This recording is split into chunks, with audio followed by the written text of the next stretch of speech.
Hello everyone welcome to SG Education दशम श्रेणी पिलामानकर इंटरनल असाइनमेंट 1 निमंते मैथमेटिक्स अर्थात गणितर पिला माने 101% रियल क्वेश्चन आंसर हम डिस्कशन करबा जोटा कि तमानकर एग्जाम पिला माने कंफर्म आसीबो।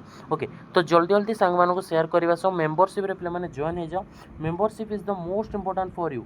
मेंबरशिप रे ऑलरेडी पिला माने सब क्वेश्चन आंसर ऑलरेडी अपलोड हे सालाने ऑलरेडी बहुत पिला 50 रु ऊर्ध्व पिला मेंबरशिप नै सालाने यथा शीघ्र पिला माने मेंबरशिप को नहीं जाओ। ओके तो देखि पारथो इंटरनल असाइनमेंट 1। ओके तो गणितर प्रश्न पत्र रहिबो एटे तमानकर name of the student, name of the school, roll number, section and full signature of the subject teacher एटे तमानकर रहिबो।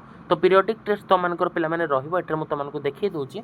यूनिट 1 पिला माने तमानकर द्वारा निम्न प्रश्न गुडिकर उत्तर गोटिए वाक्य संक्षेप लेख। ओके तो आई रे देला एक्स अक्षर समीकरण टी कौन ना एक्स अक्षर समीकरण टी होची y equal to 0 y equal to 0 हिजो तमानकर करेक्ट आंसर। ओके तो एठी तमानकर देला सेकंड देला x minus y plus 1 equal to 0 हेले x रो वैल्यू पिला माने पचारची केते तो x माइनस y दे देची पिला माने। ओके तो x minus y plus 1 equal to 0 दे तो x रो वैल्यू पचारची तो x को एपट रखी कि बाकी तक सेपट को नहीं जीवो। ओके तो बुझी पड़थबो रफ कार्य पे तमानकर राइट पट साइड सब दिया जाइछि। थर्ड रे देला 2x minus y plus 5 equal to 0 समीकरण टी को कोन अछि साधारण रूप रे प्रकाश कले b रो मान केते हबो। ओके तो b रो मान तमानक पचारछि पिला माने एठे तमे करि परिबो। ओके तो नेक्स्ट देला तमानकर काइम्स नियमटी क्यों प्रणाली रो प्रतिरूप अटे तो आईवी रो पिला माने प्रश्नर उत्तर पिला माने तमानक मु दोउछि कमेंट बॉक्स रे पिला माने तमे एठे जणा। ओके तो एठे जो आईवी रो रहिछि कमेंट बॉक्स रे मते तमे आंसर टी जणा।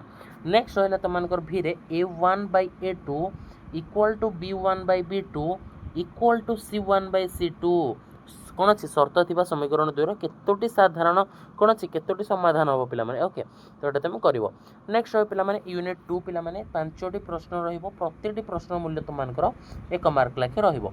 ओके तो देला तुमनकर एठारे निम्न प्रश्न गुडिकर उत्तर संक्षेप देबा कहिछि तो आई रे देला x square minus 5x plus 6 equal to 0 समीकरण बीजोय द्वयर गुणफल तो x इंटू कौन अच्छी x इंटू y तुमको पचार केते हैला तो ये तुम कर। नेक्स्ट रही तुमको बी रे देला पिला माने कौन रे ना बी रे देला पिला माने तुमको एठारे 7x minus x square plus 12 equal to 0 बी रो मान पिला माने पचार केते 7x plus x square plus 12 equal to 0। Okay तो ये तुम कर। नेक्स्ट रही पिला माने तुमको एठारे ट्रिपल आई देला x square minus m x plus 2 equal to 0 समीकरण गोटे बीज 2 हेले एम रो मान पिला माने पचार केते तो समीकरण गोटे वैल्यू पिला माने दे देछि केते गोटे भी दे देछि 2 हेले एम रो पिला माने वैल्यू पचार केते तुम एठारे करिवो। नेक्स्ट रहो तुमनकर डी इक्वल टू 0 हेले बीजोय द्वयर स्वरूप कोन। ओके तो बीजोय द्वयर स्वरूप पिला माने तुमनकर पचार एठारे तुम लेखिबो। नेक्स्ट रहो तुमनकर भिरे देला 2x square minus 3x plus p equal to 0 समीकरण मूलद्वय परस्पर गुणात्मक विलोमी हेले p रो पिला माने मान पचार केते तो गुणात्मक विलोमी दे देछि तुम एठारे पिला माने करिवो। सब आंसर ऑलरेडी हमर मेंबरशिप अपलोड हो जाइए तथा शीघ्र जॉइन ऑप्शन ऊपर पिला माने क्लिक करी मेंबरशिप नहीं जाओ ऑलरेडी बहुत पिला 50 रु ऊर्ध्व पिला माने सेठरे जॉइन हो सारे। ओके यथा शीघ्र नहीं जाओ एमआरपी पिला माने बहुत कम अच्छे।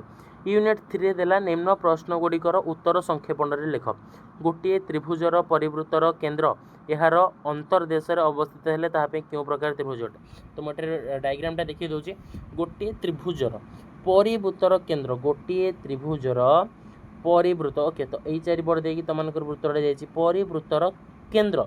ओके अंतर्देश अवस्थित है ताहा क्यों प्रकार त्रिभुज अटे। ओके यहाँ हूँ क्यों प्रकार त्रिभुज तुमको पचार तुम पिला माने कर। नेक्स्ट रही तुमको वृत्तर केन्द्र और यार व्यास भिन्न एक जहाँ कौन अच्छे मध्यबिंदु जोग कर रेखाखंड जहाँ संपर्क कौन गोटे दे दूसरी वृत्तर केन्द्र आम देखा वृत्त गोटे करवा वृत्तर केन्द्र कले एस वृत्तर ओ केन्द्र। ओके यार व्यास भिन्न एक ज्या व्यास भिन्न एक आम ज्या कले। ओके तो जार कौन अच्छे मध्यबिंदु जोग कर रेखाखंड तो जार ये जोग कर रेखाखंडी कौन हम ना जहाँ को समभाग द्विखंड भाव में कर तो यार संपर्क तुम एठारे कर। नेक्स्ट रही दुईटी समांतर जार छेदबिंदु क्योंटी हम दुईटी समांतर ज्या दुईटी समांतर वृत्त मध्य दुईटी समांतर आम ज्या करवा। ओके दुईटी समांतर जार कौन अच्छे छेदबिंदु कौटी हम दुईटी समांतर जार छेदबिंदु कौन वृत्त भितर हे तुम एठारे लिखिपर। नेक्स्ट रहिबो तुममानकर 5 सेमी व्यासार्ध विशिष्ट वृत्तर एक ज्या केन्द्र ठारू 3 सेमी दूर रे अवस्थित हेले ज्यार दैर्घ्य पिला माने पचारछि एटा तो मते सेही फार्मूला अनुसार तुम एटा पके करि परिबो। नेक्स्ट रहिबो यूनिट आई रे देला निम्न प्रश्न गुडिकर संक्षेपण रे लेख निम्न प्रश्न गुडिक संक्षेपण रे देछि तुम एटा करि परिबो। गोटे क्षुद्र चापर डिग्री परिमाप केते गोटे क्षुद्र चापर लिखि दोछि गोटे क्षुद्र चापर डिग्री परिमाप केते तुम एटा पिला माने करि परिबो। सब क्वेश्चन आंसर ऑलरेडी मेंबरशिप रे अपलोड हो जाइछि यथा शीघ्र जाई जॉइन हो जाओ। एक चापर डिग्री परिमाप 45 डिग्री हेले एहार रेडियन परिमाप केते एटा तुमको पचार जाइछि तुम पिला माने एटा करि परिबो। नेक्स्ट रहला गोटे अर्ध गोलकर व्यासार्ध आर एकक हेले यार मध्य अवस्थित बृहत्तम गोलकर आयतन पिला माने पचारछि केते तुम एटा पिला माने से अनुसार करिवो।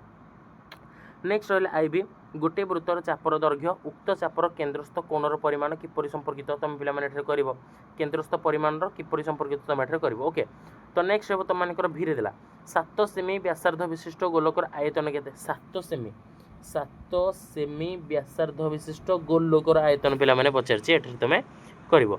नेक्स्ट हेबो तुम मानकर मल्टीपल असाइनमेंट देछि भिन्न भिन्न चारोटी दल मध्य निम्न उक्ति गुडिकर दलगत कार्य बा आलोचना माध्यम समाधान करने तुमको कहुई संगत और स्वतंत्र समीकरण द्वारा लेख द्वय कौन अच्छे मध्य संपर्क कौन संगत और स्वतंत्र। ओके तो तुम कर नेक्स्ट देला x - 2y = 0 समीकरण y छेदांश केते तुम कह x = 5 समीकरण लेखचित्र कौन हम किपर हे ये कर। ओके तो डेल्टा x = 5 डेल्टा y 15 हेले x is to y पिला माने पचार केते। ओके से अनुसार पिला माने आई बीटा मध्य कर बीरे देला कौन अच्छे 31x + 41y = 0 और 41x - 31y = 0 सही समीकरण समाधान पिला माने केते हो तुम एटारे करिवो।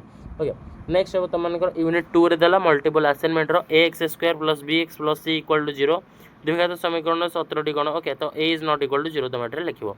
गोटे द्विघात समीकरण रो विजोदय वास्तव समान पाए शर्तटी कौन तुम एटारे लिखिबो cx² + ax + b = 0 समीकरण रो प्रभेदक d केते बाहरिबो तुम एटारे करि परिबो 2x² - mx + 8 = 0 समीकरण विजोदय परस्पर जोगात्मक विलोमी रहिले m रो वैल्यू पचारछि पिला माने यार आंसर टी तुमको देली एठे तुम मते जणाओ कमेंट बॉक्स रे। नेक्स्ट होबो भीरे देला 2 और 1 रो बीज कोन अछि बीज विशिष्ट द्विघात समीकरण रो कोन होबो तुम पिला माने एठे करि परिबो। नेक्स्ट होबो तुमनकर मौखिक परीक्षण जोटा तुमरो 5 मार्क रहइबो। 3 नंबर देला वृत्त उपरिस्थ दुईटी बिंदु मध्य सर्वाधिक दूरता 8 सेमी हेले वृत्त उपरिस्थ अन्य एक बिंदु ठारे उक्त बिंदु देव द्वारा उत्पन्न कोणर परिमाप केते तुम एठी करि पारिबो सेम सर पिला दुईटा करिवो जोटा तुमनकर 5 मार्क लाखे रहिछि। नेक्स्ट होबो तुमनकर आईवी रे अनुसार पिला माने से अनुसार तुम करिवो आईवी टा मध्य। नेक्स्ट होबो तुमनकर यूनिट आईवी मध्य तुमनकर 4 नंबर आई दे देला double I triple I IV दे देछि एवं तुमनकर लास्ट पिला माने भी मध्य दे देछि। लास्ट को तुमनकर एस्पिरेशनल कंपोनेंट देछि एस्पिरेशनल कंपोनेंट पिला माने निजे करिवो एस्पिरेशनल कंपोनेंट टा। ओके एवं समस्त एस्पिरेशनल कंपोनेंट को छाड़ी के तुम समस्त आंसर ऑलरेडी हमर टेलीग्राम चैनल दिया जाइछि एवं जो माने 101% रियल क्वेश्चन तुमनको पाइबा पिन चाहूछ यथा शीघ्र जॉइन ऑप्शन ऊपर क्लिक करके मेंबरशिप रे पिला माने जॉइन हो जाओ। Membership is the most important for you मु लिखि दोछि मेंबरशिप। ओके मेंबर तुमनकर शिप ओके मेंबरशिप रे पिला माने जॉइन हो जाओ। ओके तो फाइनली हमें डिस्कशन कले तुमनकर कोन रे पिला माने ना 10th श्रेणी इंटरनल असाइनमेंट 1 रो गणितर 101% रियल क्वेश्चन आंसर जोटा तुमनकर एग्जाम पिला माने। ओके एग्जाम पिला माने निहाती आसी ओके या को जल्दी जल्दी प्रैक्टिस कर दियो संग साथी मानको निहाती भाबरे शेयर करो। थैंक यू फॉर वाचिंग एतिक रे रहउची जय जगन्नाथ।